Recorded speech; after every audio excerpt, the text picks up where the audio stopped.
Hello दोस्तों, सर्दी और एलर्जी ने नाक में दम कर रखा है, तो अब चिंता छोड़ो क्योंकि इसका हल हमारे पास है।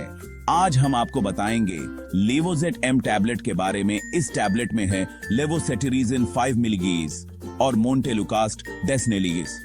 सर्दी, जुकाम, छींकें और खुजली हो, ये टैबलेट है इन सब के लिए रामबाण। दिन में 2 बार लो और जल्दी राहत पाओ। लेकिन याद रखना, इसके कुछ साइड इफेक्ट्स भी हो सकते हैं, जैसे मतली आना, उल्टी होना और दस्त लगना। लेवोजेट एम कैडिला फार्मास्यूटिकल का एक भरोसेमंद प्रोडक्ट है। हमारे चैनल को सब्सक्राइब जरूर करो और ऐसे ही हेल्थ टिप्स के लिए हमारे साथ बने रहो।